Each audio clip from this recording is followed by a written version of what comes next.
अभी की बड़ी खबर आपको बता दें, कल भारत ने चैंपियंस ट्रॉफी में न्यूजीलैंड को 4 विकेट से हराया तो देश में खुशी की लहर दौड़ पड़ी थी।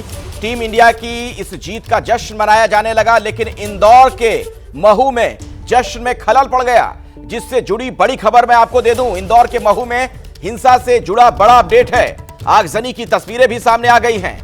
एक दुकान में आग लगाते दिखे उपद्रवी, पथराव और तोड़फोड़ की तस्वीरें भी सामने आई हैं। कल भारत की जीत के जश्न में हुआ था विवाद। यह देखिए तस्वीर भी हम आपको अब दिखा रहे हैं। नकाब पहनकर कुछ लोगों ने कैसे वहां पर हंगामा किया, पथराव किया, तस्वीरें आप देख सकते हैं। तो इस तस्वीर में आप देख पा रहे होंगे कुछ लोगों को किस तरीके से वो पत्थर उछालते हुए नजर आए। सवाल ये लोग कौन हैं, किन्होंने इस तरह की घटना को अंजाम दिया।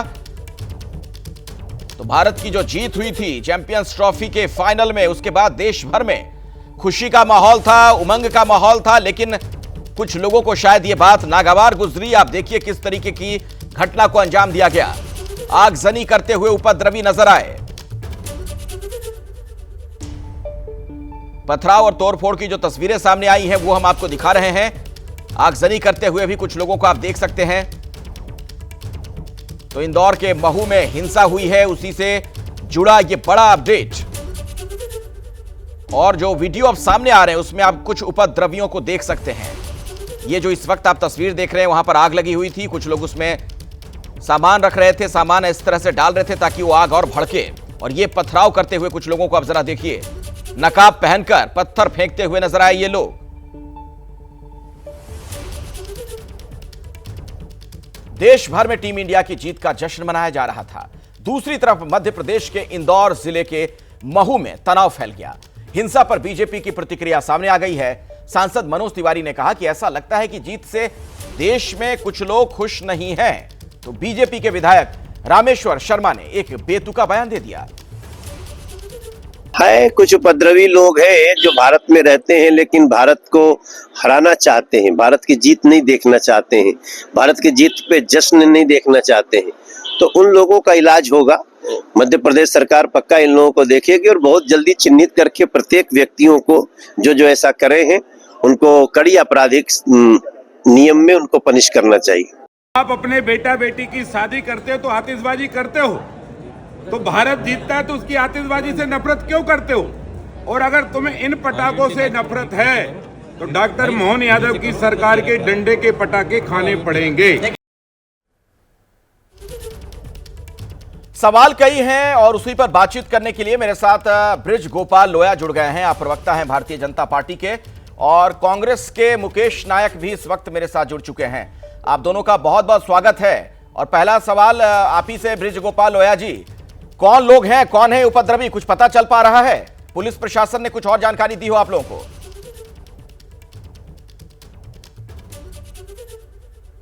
नहीं, देखिए पुलिस अपना काम कर रही है। सबसे पहला काम था कि महू में कानून और व्यवस्था की स्थिति को बनाए रखना, और रात में घटना के तुरंत बाद से पुलिस ने और सरकार ने उस काम को करने का काम किया है और महू में शांति है। सबसे पहला अपडेट तो ये। दूसरी बात है, इसको भी हमें समझना पड़ेगा कि ये क्रोनोलॉजी किस तरह से आती है। ये अचानक से कुछ नहीं होता है। सबसे पहले पाकिस्तान से भारत जीतता है और किसी लोगों को तकलीफ होती है और वो रोहित शर्मा पर प्रश्न चिन्ह लगा देते हैं कि उनका वजन बढ़ रहा है। फिर इसके बाद जब भारत सेमीफाइनल जीतता है तो कुछ लोग इस पर प्रश्न चिन्ह लगा देते हैं कि मोहम्मद शमी ने पानी पिया था रोजे में। तो ये इस तरह से जब आप उकसाने और भड़काने का काम करेंगे तो निश्चित इस तरह के काम होंगे। और कल जो नहीं, एक मिनट ब्रिज गोपाल लोया जी, क्या आप ये कहना चाह रहे हैं कि ये जिस तरीके के बयान दिए गए, जो बातें पिछले समय में सामने आई, उसकी वजह से, उकसाने की वजह से घटना घटी, ये कह रहे हैं आप? बिल्कुल बिल्कुल, ये उकसाने का काम है। किस तरह से लोग भारत के एक महत्वपूर्ण खिलाड़ी मोहम्मद शमी के पानी पीने के कारण लोगों को उकसा रहे थे। ये जो धार्मिक कट्टरता बढ़ाने वाले लोग हैं, जो ये नहीं चाहते हैं कि इस देश में अमन और चैन बना रहे, कुछ लोग ऐसे भी हैं जो भारत को जीतता पसंद नहीं करते। अब ये कोई धार्मिक जुलूस नहीं था, ये भारत जीता है, ये मेरा और आपका सबका भारत जीता है। यदि उस भारत के जीतने के जश्न पर भी अगर हमला होता है तो इससे ज्यादा दुर्भाग्यपूर्ण क्या हो सकता है। तो ये जो कल महू में हुआ है, हाँ। इसमें बहुत सारी जांच होंगी, आगे भी बहुत जांच होगी कि ये ठीक है। मुकेश नायक जी, आप सुन रहे हैं, भारतीय जनता पार्टी के प्रवक्ता हैं ब्रिज गोपाल लोया। वो कह रहे हैं कि जिस तरीके के बयान दिए गए पिछले दिनों में, एक तरीके से उसने उकसाने का काम किया था, उसकी परिणति ये है, ये जो हिंसा हुई। बहुत दुर्भाग्यजनक है। इनसे इस तरह के बयान के अलावा और क्या उम्मीद की जा सकती है? ये तो कह रहे हैं, इस क्रोनोलॉजी को समझना चाहिए। बताइए आप, इन्होंने एक खेल ऐसा क्षेत्र बचा था जहां लोग मिलजुल कर खेलते थे, एक टीम भावना विकसित होती थी, स्पोर्ट्समैनशिप विकसित होती थी। इन्होंने भारत की ऐतिहासिक जीत को भी कलंकित कर दिया, उसको लहूलुहान कर दिया, उसको भी नहीं छोड़ा। रात में 12 बजे मोटरसाइकिल से सैकड़ों लोग नारे लगाते हुए प्रतिबंधित एरिया में जाने की क्या जरूरत थी? जीत का उल्लास, जीत की उमंग अगर दूसरे समुदाय में असुरक्षा पैदा करे तो आप कैसा उल्लास मना रहे हैं? ये कैसा उत्सव है? और कह रहे हैं कि कहीं पानी पीने के कारण हुआ, कहीं हिंदू और मुस्लिम हुआ, कहीं कह रहे हैं कि भारत के मुसलमान इस देश की जीत को नहीं डाइजेस्ट कर पा रहे हैं। भैया कृपा करो, आपने पूरे देश भर में जिस तरह का विभाजन कर दिया है और जिस तरह से समतामूलक और समावेशी हमारे देश को चकनाचूर कर दिया है, आपसे हाथ जोड़ते हैं, कम से कम खेल के क्षेत्र को तो बख्शो भैया। जवाब दीजिए ब्रिज गोपाल जी।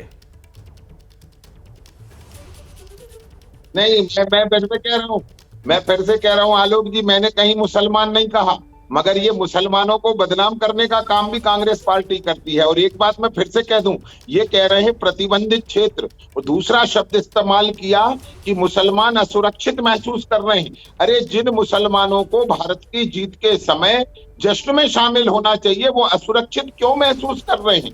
और जिनकी मैंने जिक्र किया, जिन मोहम्मद शमी ने पानी पिया, गर्व होना था, मुसलमानों को भी गर्व होना चाहिए था कि एक व्यक्ति ने अपनी धार्मिक आस्था के ऊपर अपने देश को रखा। नहीं, ये इसका मैं जवाब लेता हूं ब्रिज गोपाल जी, मैं जवाब लेता हूं। सुनिए मेरी बात, सुनिए ब्रिज जी, सुन लीजिए मेरी बात, सुनिए।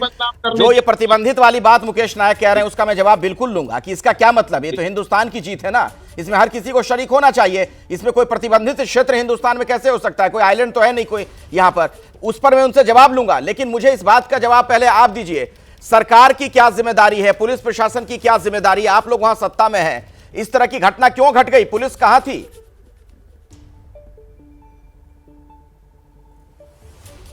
नहीं, देखिए, पुलिस तो थी, पुलिस संख्या में कम थी, परंतु किसी को ऐसा उम्मीद नहीं कर सकता कोई कि यदि भारत के जीतने का जश्न होगा तो उस पर भी पथराव हो सकता है। ये संभावना किसी को नहीं होती है।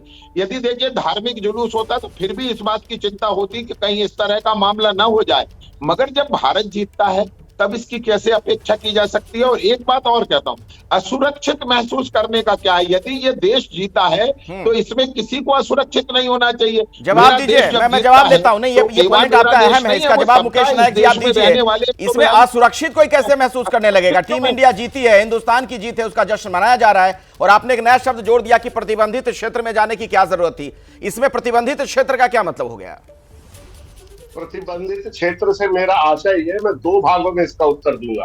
पहला तो इन्होंने कहा कि लोग जश्न नहीं मनाते, अपने उत्सव में, उल्लास में, भारत की जीत में शामिल नहीं होते। मैं भोपाल में रहता हूँ, यहाँ इतना बड़ा माइनॉरिटी का रेशियो है, पूरे माइनॉरिटी के एरिया में कल आतिशबाजी हो रही थी, हम लोगों ने अपनी आंखों से इसको देखा। प्रतिबंधित क्षेत्र से मेरा आशय ये है कि जो क्षेत्र संवेदनशील है, पिछले अनेक वर्षों के इतिहास में जिन क्षेत्रों को संवेदनशील माना गया है, वहां लोग उत्सव भी इस तरह से मनाते हैं जैसे रावण संगीत सुनता था। घन घमंड अति गर्जत घोरा, क्रियाहीन डरपत मन मोरा। रावण संगीत भी सुनता था तो लोगों को लगता था कोई घने बादलों का समूह बढ़ के आया है। अरे इस तरह से कोई उल्लास मनाया जाता है, इस तरह से कोई उत्सव मनाया जाता है? आज हमारे त्योहार डराने लगे हैं, हमारे उत्सव डराने लगे हैं। किसको डराने लगे हैं? किसको डरा रहे मुकेश? पूरे समाज को, पूरे समाज को, पूरी सोसाइटी को, हम सबको डराने लगे हैं। लेकिन ये तो टीम इंडिया की जीत का जश्न था, जुलूस निकला था, कोई धार्मिक आयोजन थोड़ी ना था। इसमें किसी को डरने की क्या जरूरत थी? इसमें तो हर किसी को शामिल हो जाना चाहिए था। आप वहां थे नहीं महू में प्रभु, मैं महू से बहुत 300 किलोमीटर की दूरी पर भोपाल में हूँ। हमने जब आपने हमें डिबेट में बुलाया, हमने कम से कम 25 लोगों से महू में बात की, उसके बाद हम आपसे बात कर रहे हैं। 11-12 बजे रात को 200 मोटरसाइकिलों में इस तरह के नारे लगाते हुए निकलना उस एरिया में जहां लोग सो चुके हैं, अच्छा, जहां एक भी आदमी जग नहीं रहा। मैं जरा जानता हूं।